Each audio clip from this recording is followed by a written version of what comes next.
Hi everyone, welcome to my channel. This is Mr. Cervone. In the Do Now, describe the shape you would obtain by rotating a circle around the vertical segment shown in the figure. So if we rotate the segment very fast, then you would see that it resembles more and more a sphere. As a matter of fact, in today's lesson, we will be considering spheres. So let's get started with the definition. How do you define a sphere? Well, let's go back to circles. When we studied circles, how did we define a circle? We defined it as follows. A circle is the set of all points at a fixed distance away from a fixed point in a plane. So you can imagine that you have a fixed point over here in the plane, and then you have the set of all points at a fixed distance away. So for example, you write a point here, so that has a distance d, then another point a distance d, and so on and so on, and all these points are a fixed distance away from this fixed point, which is the center. But notice that it says in a plane. In a similar manner, we can now define the sphere. And how would you define a sphere? Well, a sphere is simply defined as follows. A sphere is a solid that is the set of all points a fixed distance away from a fixed point. And notice what it says here, not in a plane, but in space. Okay, so now that we defined what a sphere is, let's consider the following aim. How do we express the volume and surface area of the sphere? Now you might ask yourself, well, what about the lateral surface area? All these shapes that we have considered so far had a surface area, but also a lateral surface area. Well, why is that? Because most shapes consist of either one or two bases. And that's why we had a distinction between the lateral surface area and the total surface area. But it turns out that in a sphere, since there are no bases, that the lateral surface area is the same as the actual surface area of the sphere. And that's why we consider only the volume and the surface area of the sphere itself. Okay, now the best person who can answer this aim for today and this question and give details on the volume and surface area of a sphere is actually the one who came up with its formulas. Do you know who came up with this? Well, it was the famous Archimedes of Syracuse. As a matter of fact, Archimedes of Syracuse was a Greek mathematician, physicist, engineer, inventor, and astronomer. Generally, he's considered the greatest mathematician of antiquity and one of the greatest of all time. Archimedes anticipated modern calculus and analysis by applying concepts of infinitesimals and the method of exhaustion to derive and rigorously prove a range of geometrical theorems, including the area of a circle, the surface area and volume of a sphere, and the area under a parabola.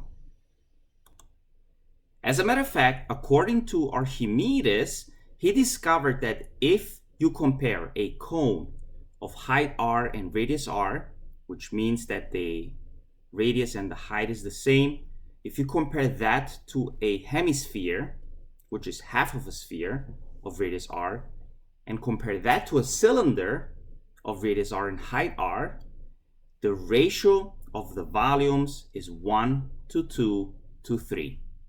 And he was actually right, and he was able to prove it.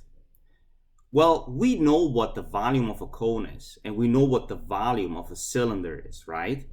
So how would you figure out the volume of a sphere given the ratios? At this point, you might want to pause the video and try to figure this out. Okay, so let's start with the cone. We know that the cone has a volume of 1/3 pi r squared times the height, okay? Which means that the volume is just going to be 1/3 pi r squared, and we know that the height is the same as the radius, so we multiply that by the radius, and we actually end up with 1/3 pi r cubed. Similarly, for the cylinder, we know that the volume is just going to be the area of the base, which is pi r squared, times the height of r.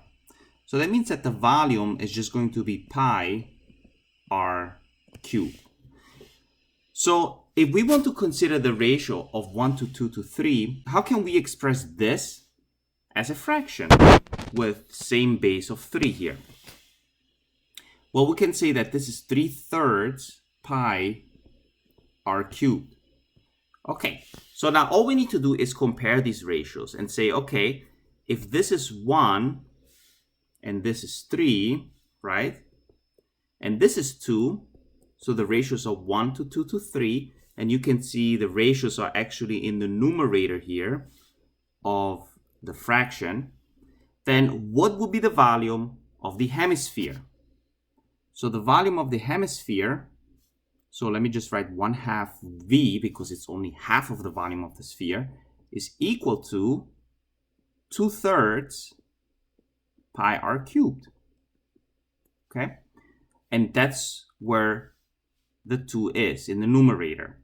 So all we need to do is multiply by 2 because we want the volume of the entire sphere, and the volume ends up to be 4/3 pi r cubed. And that is the volume of the sphere itself, okay? Okay, so what about the surface area? Well, Archimedes actually went on and claimed that the same thing is actually true for the surface area.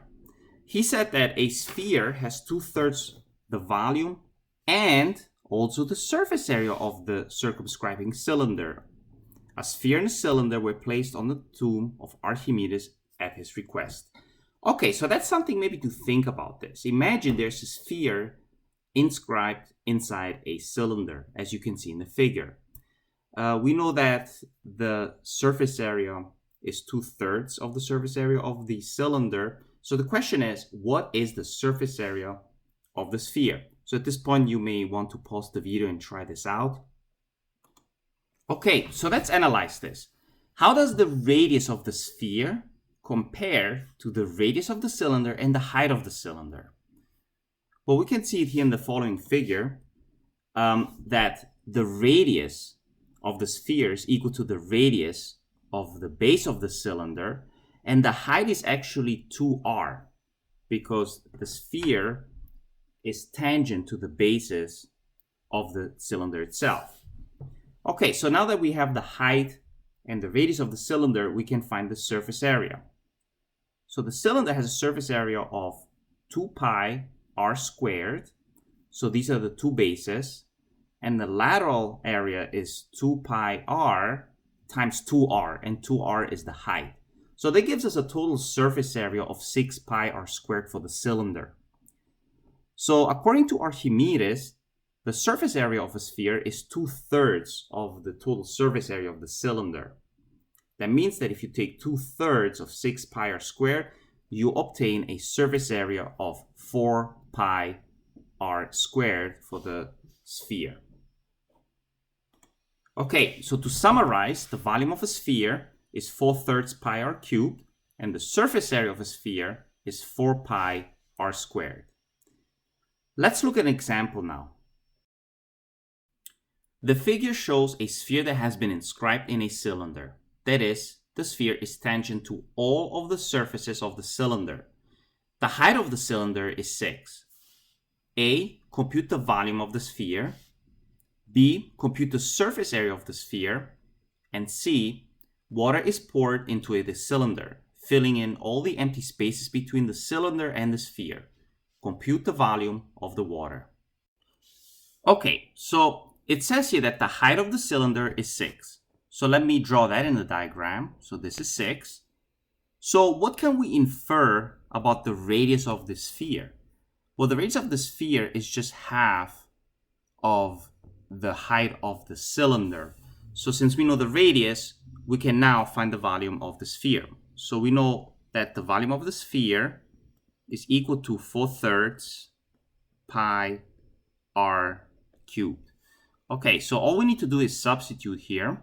So the volume is equal to 4/3 pi times, and the radius here is 3, so it's 3 cubed. So here we get a volume of equal to 36 pi, okay? Notice that this is unit cubes, okay? So this is the volume. Okay, then for part B, compute the surface area of the sphere. So again, this is also easy to find because we know the radius. So we know that the surface area is equal to 4 pi r squared. So therefore, the surface area is equal to 4 pi times, now we substitute 3 and square it. Okay, so the surface area is equal to also 36 pi. Okay. I know by coincidence that the answers are the same, but notice that this is now unit squared, okay? Okay, so now it says here water is poured into the cylinder, filling in all the empty spaces between the cylinder and the sphere. Compute the volume of the water. Okay, so basically what we want to do for part C is just subtract the volume of the sphere from the volume of the cylinder, okay? So first we want to find the volume of the cylinder. So let me write this in. Okay, so we know the volume of the cylinder is equal to pi r squared times the height, okay? So that means that in this case, V, I'm going to call it just sub C, is equal to pi times, we know the radius is 2, and what's the height here? It's just 6, okay? So that means that the volume of the cylinder is going to be 54 pi, okay? All right, similarly, we can find the volume of the sphere. Well, we already have the volume of the sphere, okay? It's just 36 pi, okay? So now we have the volume of the cylinder and the volume of the sphere. So that means that water is being poured in. So what's the volume of the water itself? Okay, so the volume is just going to be the difference, 54 pi minus 36 pi. So that gives us the volume of the empty space or the water to be equal to 18 pi, and that is the answer. Okay, so we're basically done for today's lesson on spheres. Please email me if you have any questions. Other than that, please complete your homework assignment, and thank you for watching this video.